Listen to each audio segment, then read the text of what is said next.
మహాశివరాత్రి ఇది శివునికి చాలా పవిత్రమైన రోజు. ఈ మహాశివరాత్రిని చాలా ఘనంగా చేయడం మన హిందూ సాంప్రదాయం. మహాశివరాత్రి రోజు జరిగే దక్ష యజ్ఞాన్ని మా ఊర్లో ఎలా చేస్తారో చూపించాలని ఈ వీడియో అయితే చేస్తున్నాను. Welcome to our channel Balu TF vlogs. Shivaratri రోజు మొదటగా శివునికి అభిషేకం చేసి ఆయనను అలంకరించేస్తారు.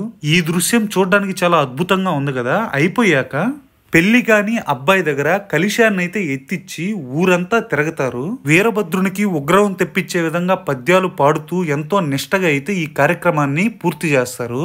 ఈ కలశం చుట్టూ ఉండే వాళ్ళు ఎంత ఎండొచ్చినా సరే కాళ్ళకి చెప్పులు వేసుకోకుండా ఊరంతా ఎండలోనే తిరగతారు. మంగళ వాయిద్యాలతో ఈ కార్యక్రమాన్ని అయితే పూర్తి చేసుకొని కలశాన్ని దేవుడి గుడి దగ్గర అయితే దించేస్తారు. ఈ కలశం ఎత్తుకున్న వారు ఒక్క పొద్దుతోనే ఉంటారనమాట. అక్కడ కలశాన్ని దించిన వెంటనే కలశంతో పాటు తిరిగిన వారికి అన్నదానాన్ని అయితే చేస్తారు. వంటలన్నీ చాలా అద్భుతంగా అయితే చేశారు ఇక్కడ.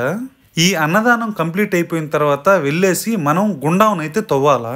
ఒక్కసారి మీరే చూడండి ఎలాగుంటుందో. ఈ విధంగా అయితే గుండాన్ని తవ్వుకుంటారు. ఇక్కడ రాత్రంతా జాగారం చేయడం కోసం ఎన్ని మంచాలు అయితే వేసున్నారు చూడండి. మేము చిన్నప్పుడైతే ఈ మంచాల మీద అటు ఇటు పరిగిస్తా అల్లరి చేస్తా బ్రహ్మాండంగా అయితే ఆడుకునే వాళ్ళము. ఇప్పుడు పరిగెత్తినామంటే పడేసి కొడతారు. ఒక్కసారి వేషాలు వేసే దగ్గరికి అయితే వెళ్దాం పదండి. ఒకసారి చూడండి, ఈ ప్లేస్ లోని అందరికి వేషాలు అయితే వేస్తారనమాట. ఇప్పుడు మీకు మొదటగా రాధను అయితే చూపిస్తాము. రాధ ఇంకా రెడీ అవుతా ఉండదు. ఒకసారి చూడండి మీరే రాధ ఎలా ఉందో. షాక్ అయ్యారా? ఏం తొందరపడబాకండి, వేషాలు అంటే ఎలాగే ఉంటాయి. ఒకసారి మేకప్ కూడా చూసేయండి ఎలాగేస్తారో.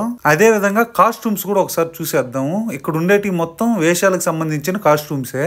ఇప్పుడు మనకి సభ అయితే స్టార్ట్ అయింది. ఇంకా ఊర్లో ఉన్న ప్రజలందరూ ఇక్కడికైతే వచ్చేస్తారు. నేను ఈ వీడియోలో మొత్తం కథని కవర్ చేయలేను కాబట్టి కొద్దిగా అయితే తీసాను. కొన్ని వేషాల వరకే చూపిస్తాను. ఈమె రాధ. ఒకసారి స్టెప్ చూడండి ఎలా వేస్తారో.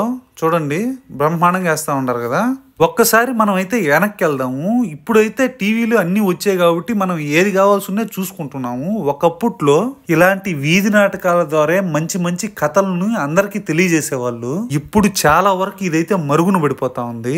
కనీసం సంవత్సరంలో ఒక్కసారైనా ఈ కళని చూసి అనుభూతి చెందడం నాకైతే చాలా సంతోషంగా ఉంది. మీలో ఎవరైనా ఈ వీడియోని ఇప్పటి వరకు చూసుంటే ఎలాంటి డ్రామాలంటే మీలో ఎంతమందికి ఇష్టమో కింద కమెంట్ సెక్షన్ లో కమెంట్ చేయండి. ఈ క్యారెక్టర్ పేరు వచ్చి దక్షుడు. ఈయనే వచ్చి మన గుండాన్ని అయితే వెలిగిస్తాడనమాట. కొంత సమయం నాటకం అయితే అయిపోయిన తర్వాత దక్షుడు వచ్చేసి ఈ అగ్నిగుండాన్ని అయితే వెలిగిస్తాడు. మిగతా నాటకం అంతా జరిగే లోపల ఈ అగ్నిగుండాన్ని అయితే మనము కట్టెలతో బాగా మంటేసి ఈ విధంగా అయితే రెడీ చేసేస్తారు. ఇప్పుడు మన దక్ష యజ్ఞం డ్రామా లాస్ట్ కి అయితే వచ్చింది. ఈ రెండు క్యారెక్టర్ల పేర్లు వచ్చేసి ఒకరు వీరభద్రుడు, ఒకరు దక్షుడు. వీళ్ళ ఇద్దరు యొక్క యుద్ధంలో వీరభద్రుడు విజయాన్ని సాధిస్తాడు. అయిపోయిన తర్వాత ఆయన వచ్చి గుండంలో అయితే దిగేస్తాడు. ఆయనతో పాటు మా ఊరి ప్రజలందరూ ఈ విధంగా అయితే గుండాన్ని తొక్కేస్తారు. ఫైనల్ గా మహాశివరాత్రి ముగిసింది. Thank you for watching.